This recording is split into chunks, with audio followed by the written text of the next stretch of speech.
Good afternoon, everyone. That's better. Thank you. My name is Vijay Ranganathan, Vice President of SRE at Fidelity Investments. And I also want to introduce my friend Ashok, a Principal Product Manager from AWS DevOps Guru, who will be presenting with me. And today we will walk through what Fidelity is doing with developer operations and how we are using the machine learning data to empower our development teams. Before I get into the agenda, I want to give a big shout out to my mentor, my Yoda, Keith Blizzard, Head of SRE and Production Services, who started this journey at Fidelity. And we have come a long way partnering and working with AWS, and we will cover some details about that. And from our agenda perspective, I think I'll cover some details about what Fidelity is and what it does. And then we'll get into the maturity model, definition of done, and then Ashok will actually provide like a demo of Amazon DevOps Guru, and then I'll walk through some key takeaways that you can actually take so that you can start your own journey with DevOps Guru. Sounds good? Okay. So over the last 70 years, Fidelity has been like the large, diversified, multinational financial company, right? And we help a lot of our customers and clients with financial health and wealth, right? So we're also leaders of asset management, we're leaders of like workplace investing and various different things across Fidelity. From a cloud perspective, our first application was hosted sometime in 2016, and in the last almost 6 years, we have migrated close to 5,700 applications to the cloud. This journey is a long journey, and we have worked extensively, learning a lot along the way, and we have migrated a lot of applications to the cloud. From a scale perspective, it's a massive enterprise scale, and we have close to around 17,000 developers across the globe. And these developers are part of different business units, and those business units have hundreds of accounts, AWS accounts, and then they host hundreds of applications within those AWS accounts. And the application teams, from a responsibility perspective, are responsible for maintaining their application health. Right. And from a SRE perspective, we are sitting in the centralized SRE across all the business units, and we are working closely with all of them and enabling them to make sure that we can improve their application availability. Around this application availability, we wear different hats within our company to understand the focus areas. And from an SRE perspective, all the SRE engineers that I work with, we are really focused on metrics and recommendations for each AWS service, right? So from each AWS service, we really want to make sure if we are remediating any issues related to that or recommendations from that, we want all of them to consistently do that. And also from an self-automation templates perspective, we are building reusable self-automation templates that we can share across business units so we consistently resolve issues. From a senior executive perspective, all the senior executives want all the application teams to consistently resolve issues and improve the knowledge, right? And make sure we are all doing this uniformly. So they are all focused on also learning how we can improve this process, and we are continuously working with them to improve that. Similarly, if I were a BU owner, I'm an operation leader or software engineering team, all of these teams are focused on using data and how can we get proactive data to know about the problems and how can we solve those issues quickly, right? So that's where we focus a lot. And along the way, it's like, if you look at it, this is where like our observability strategy matters a lot, right? We want to make sure we minimize our MTTR. So when we want to minimize the MTTR, we are focused, our goal from a senior level perspective, senior executive perspective, is to reduce it and minimize it and keep it under like 5 minutes. So how do we do that, right? So we focus on three layers of observability, the 3 I's, right? Instrumentation, inspection, and insights. From an instrumentation perspective, we want to make sure all the right signals and the right way that we are actually instrumenting them, and everybody is instrumenting the same way. That's the main focus we have from an instrumentation perspective. From an inspection perspective, we really want to make sure the metrics, logs, traces, all these signals that we are getting and the platform that we are running, we want to make sure we continuously inspect that particular data. Then from an insights perspective, we want to deliver actionable alerts, right? So we want to make sure if you get a signal, you want to do something with it. And that alerting capabilities and how do we do that, we really want to make sure we do that correctly. And also, like from a detection, like trend detection, trying to think about, hey, how do we go from here? Like what is going to happen and how can we proactively fix? Things like that also, we are looking at it for the insights perspective, right? So along the way, we built this observability maturity model. And if you look at this maturity model, it's a simplified version of it. And it actually talks about like 5 levels of different observability maturity model we wanted to do. Level 0 focuses on system and platform. And the main focus around this particular one is trying to show like we are monitoring this closely. Level 1, 2, 3 basically focuses on SLIs, SLOs, error budgets, and our real-time customer experience. So this is like the core. And then level 4 is focused on self-healing and self-optimization. So to achieve all this, we have been partnering with AWS. And we have been working with AWS for a long time now around this journey. And one of the tools that AWS recommended was AWS DevOps Guru.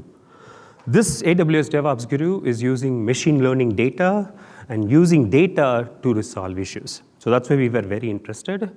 And to cover more details about this, I think Ashok will now do a quick demo and walk through the capabilities.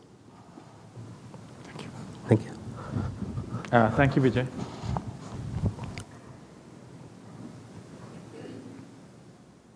So we have been working with Keith, Vijay, and the Fidelity SRE team on their journey to get to level 4 DevOps. So along the way, they've given us feedback on what we can do to help them, and we have incorporated that into Amazon DevOps Guru. So what is Amazon DevOps Guru? So Amazon DevOps Guru is an ML-powered service which helps operators and SRE folks to keep their applications up and running and to improve performance. We aim to make it easy for the operators to lower MTTR, the mean time to resolution, which is a key metric they try to optimize, and a key metric for Fidelity. So we do that by detecting issues and offering recommendations how to remediate. So before we get into the details of what we do, let's talk about how we get started. So getting started is relatively quick and simple. All you need to do is enable Amazon DevOps Guru on the account in which you have the applications running you want to monitor. So one other step, once you turn it on, you need to tell Amazon DevOps Guru what to monitor. There are 3 choices. One is observe everything in the account. The second one would be you have certain resources that form an application you have defined in a CloudFormation stack. So you can tell us which CloudFormation stacks to monitor. And a third option is you may have tagged resources which form an application. So you can tell us to monitor based on tags. Now, once you do that, Amazon DevOps Guru will take over. What we do is we look at the resources you want monitored, look at their history, and we looked at the vended metrics emitted by these resources. These are CloudWatch metrics. We look at logs emitted by the resources. We looked at events. These are CloudTrail events associated with the resources and the applications. We look at config data. So we look at all this to establish what is normal for the application, so our baseline.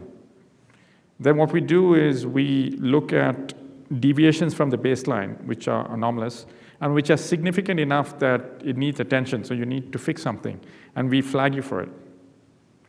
And then along with that notification, we tell you contextual information of what's going on in the application, and we offer suggestions on how you can take action to fix the issue. So you can consume all of this in Amazon DevOps Guru, but we also have SNS and EventBridge integrations. So you can consume it in whatever tools you use today to do DevOps. So at this point, let me do a brief demo of DevOps Guru.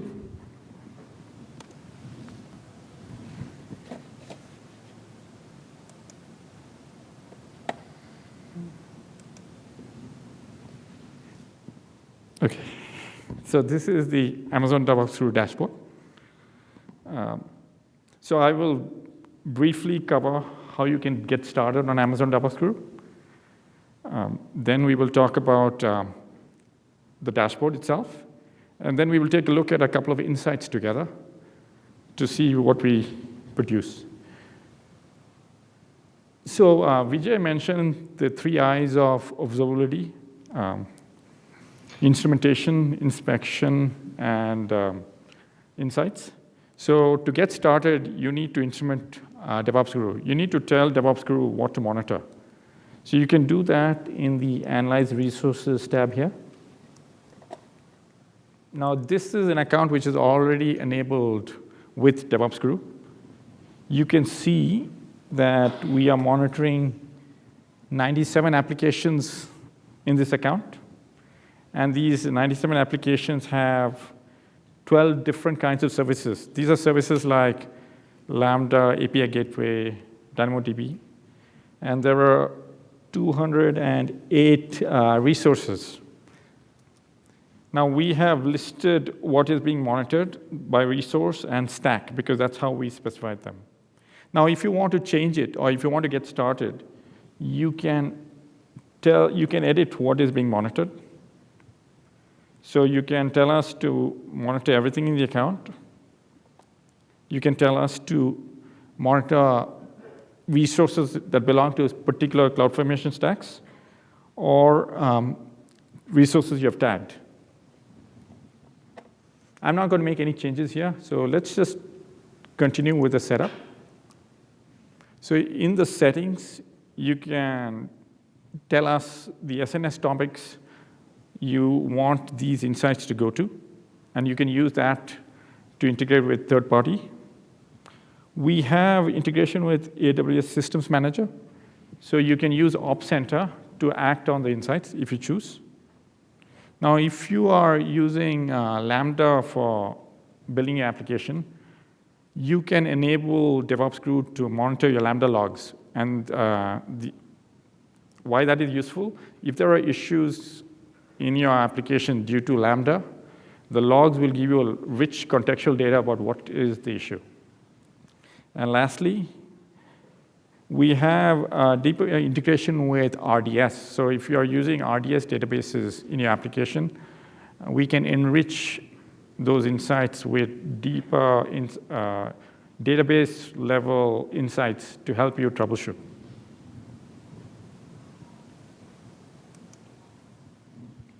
So by doing these 2 steps, telling us what to monitor and then kind of setting up SNS, you're finished with instrumentation. That's relatively quick. Next, let's take a look at the dashboard. So the dashboard is a summary view of what's going on in your account. So in this account right now, there are 44 applications which have some kind of issues. And you can see up on top, there is one application with a reactive insight. So a reactive insight, as the name suggests, means we have looked at the application, we know the baseline. It has deviated from the baseline significantly enough that you need to take some action, and we are flagging you for it. In addition, there are 105 proactive insights. Now, this is a different flavor of insight. So there are 3 categories of proactive insights. One, We've looked at your setup, and your setup is not following AWS best practice. And in some cases, this will lead to trouble down the road. So we are suggesting that you fix it. That's one category. Second one is we looked at your utilization of your resources, and you're utilizing resources close to the edge. So there is a chance that you will go over the account limit for the resource, and that will impact performance. So we flag you for that. And the last one is on the other side. You have over-provisioned resources given your load, and you have the opportunity to scale back and save cost. Now, if you scroll down the dashboard, here is a list of unhealthy applications. You can view all applications if you want, or just the unhealthy ones. So this is the application view. We have another view, which is at the service level. So these are the lists of services being used across applications in the account, and you can look at which of the services have issues. I'm going back to the applications view. And then at the bottom, we have a summary of what happened in the account over the last 1 month. So this account had a lot of reactive insights. This is a demo account. That's why it's so many. It's 781 and 16 proactive insights. And the mean time to resolve is 48 minutes. Next, let's take a look at a few insights together. So this is the insights view. This view is very useful for anyone kind of trying to fix issues. So we have the reactive and proactive insights listed separately. So let's take a look at one of the reactive insights. Okay. So this is a reactive insight, and it's a repeated insight, so it's happened in the application multiple times. By the name of the insight, you can tell what's wrong. Up on top, you get a summary of what happened, so when it started, and this is closed, so when it ended, and the severity. And then you scroll down, you get to the heart of the insight. You get a timeline view of the issues that happened in the application. So here, there was a spike in Lambda duration. And at the same time, there was 4xx and 5xx errors in API gateway. And that led to other anomalies down the road. So usually when there's trouble in some resource in the application, it's a cascade. And you're seeing the cascade here. Often engineers prefer to see a more detailed view. So this is the same data, but graphed out. So you can clearly see why DevOps Guru is flagging you for these anomalies. Let me go back to the aggregated view. Now, this issue had a log involved, Lambda involved. And so if the Lambda function had anomalous logs, we would show them here. In addition, if there were events that happened in the application close to this issue, we'd also show them in the timeline view. So basically, we'll show you a contextual data across all resources in the application at the same time. Then based on this data, we are suggesting remediation action. So in this case, the trouble started with a Lambda duration spike. And so one of the suggestions is to increase the Lambda timeout from the current 3 seconds to a higher number. And the maximum you can increase it to is 29 seconds, which is the API gateway limit. The other one is this Lambda function is being used synchronously. The suggestion is to use it asynchronously. So this was a reactive insight. Now let's take a look at the other category of insight I mentioned, proactive. So in this case, we have flagged you because you have a DynamoDB in an application where you don't have point-in-time recovery set up, and we are flagging you for it. Now, point-in-time recovery is a capability DynamoDB offers you for free, which allows you to auto backup your DynamoDB table. So in case you're making application changes and by chance you delete data in the DynamoDB table, you can recover it. Worse yet, you delete the table, then it'd be good to have a backup. So we have noticed that you have not set it up for this DynamoDB table down here, and we are suggesting you do that. So this was a setting issue with a single resource. The more interesting one would be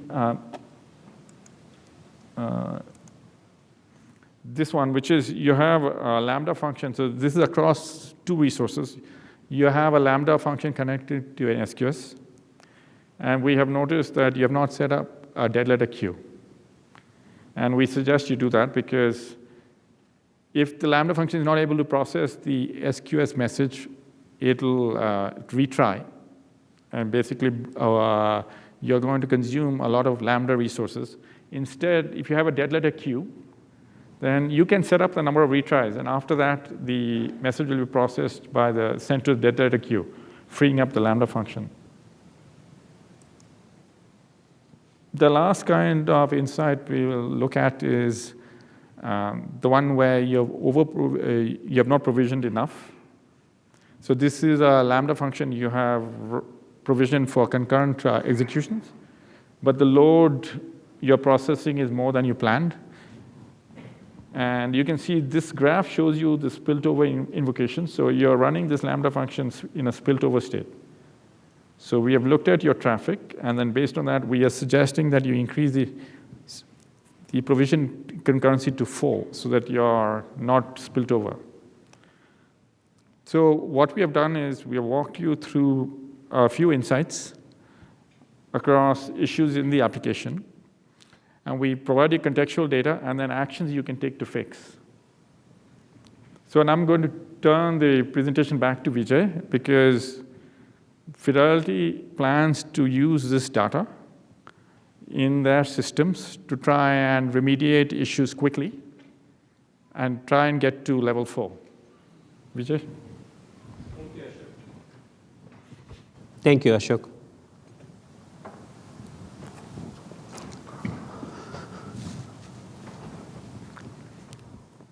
So from a Fidelity perspective, again, when we started working with AWS, we wanted to use the data to make the approach that what we wanted to do. And we picked 2 different engagement types that we wanted to do this, right? The first one is actually like a service type engagement. So we targeted about like 4 AWS services that you see here. And we went after like smaller business units to try and understand the data, and we directly worked with them.